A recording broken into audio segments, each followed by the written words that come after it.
ఈ నడ్మిట్ల అందరు హీరోల లెక్కనే సల్మాన్ ఖాన్ కూడా సీక్వెల్స్ పై మనసు పడ్డట్టు కనబడుతుంది. ఇప్పటికే ఎక్తా టైగర్ మూవీకి సీక్వెల్ గా టైగర్ జిందా హై మూవీ చేస్తుండు.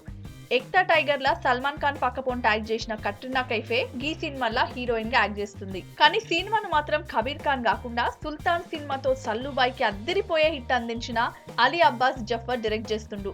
ఈ మూవీని డిసెంబర్ 22 తారీఖున క్రిస్మస్ ఇనామ్ గా రిలీజ్ చేస్తుండు. ఈ మూవీ తర్వాత సాజిద్ నడియావాలా డైరెక్షన్ లా కిక్ మూవీకి సీక్వెల్ గా కిక్ 2 సినిమా చేయనికే సల్మాన్ గ్రీన్ సిగ్నల్ ఇచ్చిండంట. ప్రస్తుతం Salman Tubelight, Tiger Zinda Hai సినిమాలు చేస్తుండు. అటు ప్రొడ్యూసర్ కమ్ డైరెక్టర్ అయిన సాజిద్ నడియావాలా అటు రంగూన్, బాగీ 2, జుడ్వా 2 సినిమాల్ని నిర్మిస్తూ బిజీగుండు. వీళ్ళిద్దరూ వాళ్ళ ప్రాజెక్టులు కంప్లీట్ అయిన తర్వాత 2018 షురూలా కిక్ 2 సినిమాను సెట్స్ మీదకి తీసుకుపోతారంట. ఇక కిక్ సినిమాతో డైరెక్టర్ గా మెగాఫోన్ పట్టుకున్న సాజిద్ నడియావాలానే ఈ సీక్వెల్ ను డైరెక్ట్ చేస్తుందంట. అంతేకాదు ఈ మూవీలో సల్మాన్ హీరో క్యారెక్టర్ తో పాటు విలన్ గా డ్యూయల్ రోల్ చేస్తూ ఆడియన్స్ కు కిక్ ఇస్తుందంట.